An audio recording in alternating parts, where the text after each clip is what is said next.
Hey guys, welcome to Feature Junkie. My name's Ed and thank you guys for joining me today. If this is your first time here, well welcome. This is Feature Junkie, where we talk all things movies and TV shows, streaming, all that great stuff.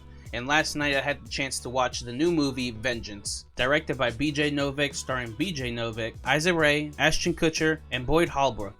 Right now, IMDb has this movie rated as a 7.3 out of 10, and Rotten Tomatoes has this as a 79%. I have some thoughts about this film, but before I get into it, if you could leave a like on this video, I greatly appreciate it. Now let's get into the plot, courtesy of Rotten Tomatoes. Vengeance, the directorial debut of writer and star BJ Novak, is a darkly comic thriller about Ben Malowitz, a journalist and a podcaster who travels from New York City to West Texas to investigate the death of a girl he was hooking up with.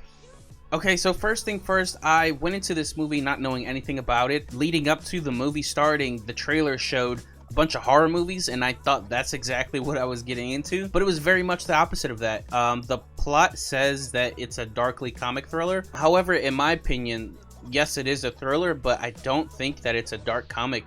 To me, they actually went with a smart comic route. Where they didn't go for the cheap pops. Instead, the jokes were actually really smart and intelligent. The movie has tons of theories and ideologies that were really powerful, so I think in the end that is what this movie is going to be known for. In the beginning, it did drag a little bit for me, but as the movie went on, it started to form together, and it really meshed really well. BJ Novak played a character that was a perfect blend of Ryan from The Office and Harry from The Founder. It's pretty messed up the way that he goes to the girl's funeral and acts like he is actually the boyfriend, but really he was just hooking up with the girl.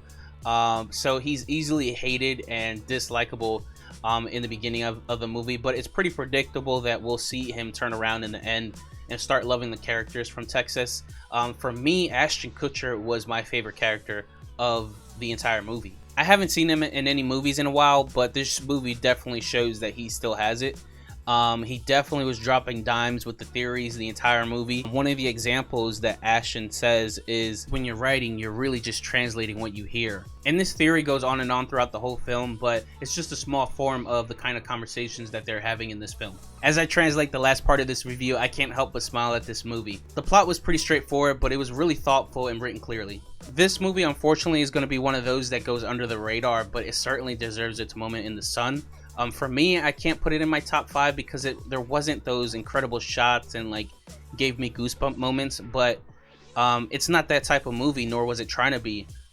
It was more of a movie that made you feel through the way of using your brain and your heart. I mean, my wife and I drove all the way home from the movies just talking about theories of how it actually ended and the meaning behind it all. So to me, this movie is good in my book. I would definitely recommend it to you guys to watch. But I want to hear from you guys. If you have seen it or if you haven't, please leave your thoughts and comments down below. And if you haven't already, please like this video, subscribe, share with all your family and friends, and hit that notification icon bell down below so you know when I'm going live or dropping new content. And thank you guys so much for joining me here on Feature Junkie.